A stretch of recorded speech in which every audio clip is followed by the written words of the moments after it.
अस्सलाम वालेकुम। Graph theory में आज हम प्लेनर ग्राफ की बात करेंगे। प्लेनर ग्राफ क्या होता है? ऐसा ग्राफ जिसको आप प्लेन सरफेस पे या प्लेन पे इस तरीके से बना सकें कि उसके कोई भी दो एज जो हैं वो क्रॉस ना करें। जैसे ये वाइट बोर्ड है हमारा, ये हमारा पेज है, ये एक प्लेन है। तो अगर ऐसा ग्राफ जिसके एज क्रॉस ना करें, मिसाल के तौर पे मैं कहता हूं कि ये एक ग्राफ है, यहाँ पे कोई भी दो एज हमारे क्रॉस नहीं किए, तो ये एक प्लेनर ग्राफ है। A graph that can be drawn on a plane without crossing its edge. ठीक है, तो ये इसकी डेफिनेशन है। A graph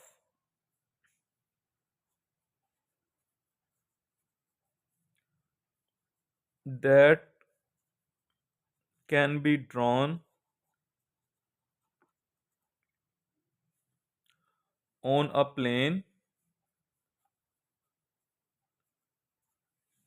smooth plane without crossing its edge। तो ये हमारे पास होगा प्लेन ग्राफ। अब देखते हैं कुछ ग्राफ जो हैं वो प्लेनर हैं, कुछ नॉन प्लेनर हैं। अच्छा देखें, हमने पढ़ा था कि जो K2 ग्राफ है, कंप्लीट ग्राफ टू, क्या था उसमें? दो वर्टिसेस हैं और दोनों आपस में कनेक्ट होने चाहिए, तो ये प्लेनर है। कोई भी इसमें एज क्रॉस नहीं किया, एज इसमें है ही एक। K3 क्या था? तीन वर्टिसेस होंगे, तीनों आपस में कनेक्ट होंगे, तीनों कनेक्ट हैं, और ये प्लेनर ग्राफ है।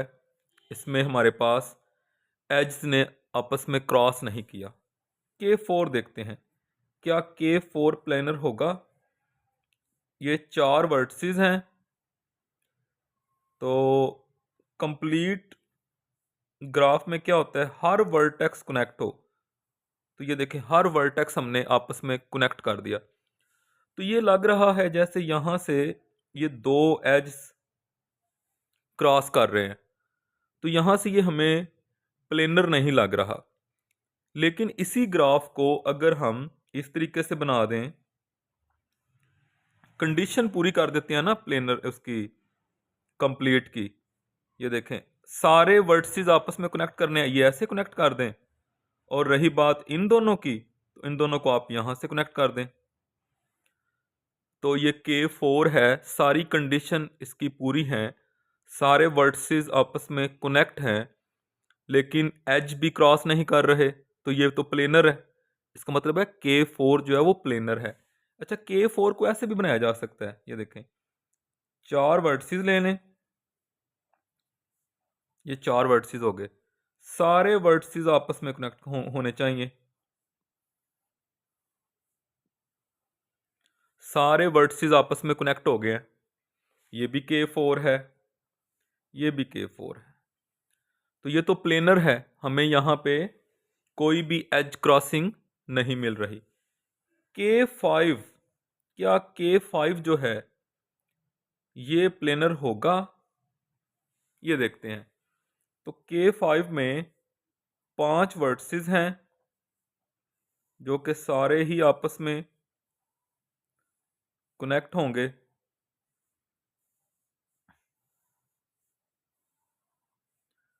तो देखें, यहां पे तो हमें बहुत सारी एज क्रॉसिंग मिल रही है, बहुत सारे जो एज हैं वो आपस में देखें क्रॉस हो रहे हैं। तो क्या इसका भी कोई इस तरीके से अल्टरनेटिंग बन सकता है? ये हम देखते हैं। तो जो K5 है, इसमें अगर हम ऐसा कर दें,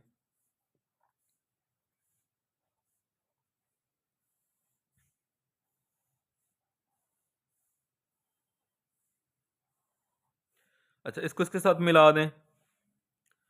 अब ऐसा करते हैं कि ये भी मिला देते हैं यहाँ पे।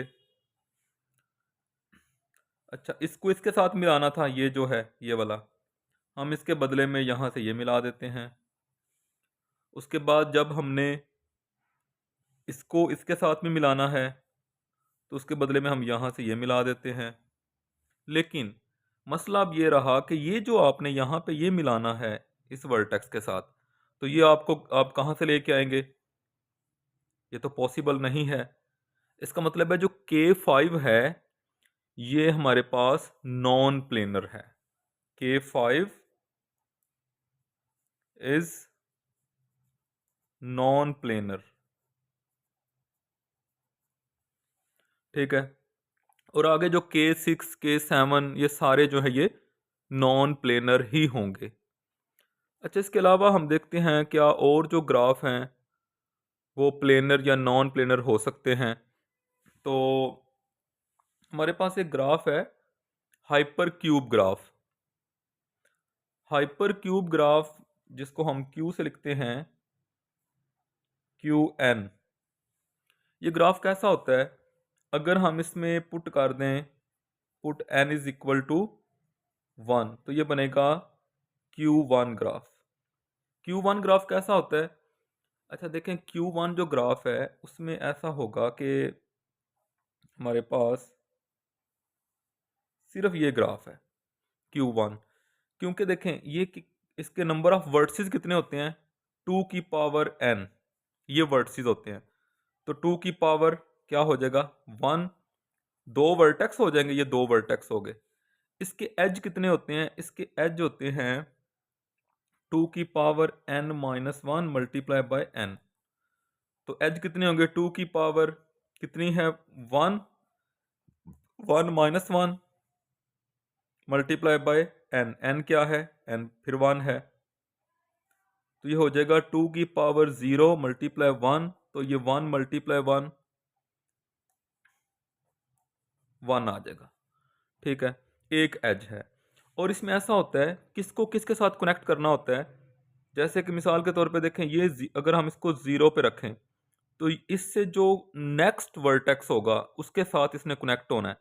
तो फॉर एग्जांपल अगर इसको 0 पे रखें तो इसको हम 1 पे रख सकते हैं, तो इससे फौरन जो नेक्स्ट है वो ये आता है।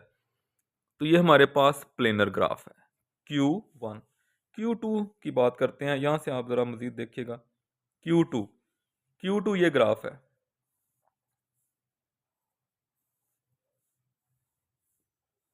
ये Q2 है। इसमें कितने वर्टिसेस हैं? 2 की पावर 2, 4 वर्टिसेस हैं। 1 2 3 4। कितने एज हैं? तो 2 की पावर 2 माइनस 1 मल्टीप्लाई बाय 2, क्योंकि फार्मूला क्या है? फार्मूला है ये फार्मूला 2 की power n minus 1 multiply by n। तो ये भी हमारे पास कितने बन रहे हैं? 4 ही बन रहे हैं। अच्छा, ये कौन किसके साथ कनेक्ट होता है? ये अगर हम इसको 0 0 बोल दें, 0 0 बिट पे बोल दें, तो जो नेक्स्ट हमारे पास बिट स्ट्रिंग है वो इधर से ये आ रही है, तो वो आप कह दें 0 1। और इधर से ये जा रही है ऊपर को, तो इसको आप कह सकते हैं फिर 1 0। अच्छा, अब इससे नेक्स्ट ये बिट स्ट्रिंग है नेक्स्ट पोजीशन, तो अगर 0 1 है तो उससे नेक्स्ट पोजीशन क्या होगी? 1 1 कह सकते हैं। इधर से भी उसको 1 तो ऑलरेडी 1 है ना, और 0 भी क्या बन जाएगा? 1। ये मैं आपको क्यू ग्राफ भी समझा रहा हूँ, हाइपर क्यूब ग्राफ क्या होता है। तो ये भी प्लेनर है, आप देख सकते हैं। हम असल मुद्दे पे आते हैं। हमने ना Q3 को देखना था, क्या वो प्लेनर है क्या है। अब Q3 क्या है? Q3 ये बनेगा एक क्यूब, ठीक है, जिसमें 8 वर्टिसेस होंगे, क्योंकि अब इसकी पावर 3 आ रही है।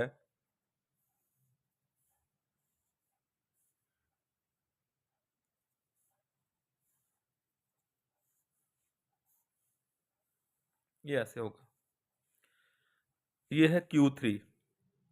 अब देखें क्या ये प्लेनर है? हमें देखने में तो प्लेनर नहीं लग रहा, हमें लग रहा है जैसे ये यहाँ पे एज इसके इंटरसेक्ट हो रहे हैं, लेकिन ऐसा नहीं है। ये भी प्लेनर है। अगर आप इसकी बात करें तो इसको हम इस तरीके से बना सकते हैं, इसकी सारी कंडीशन जो हैं वो पूरी हो सकती हैं।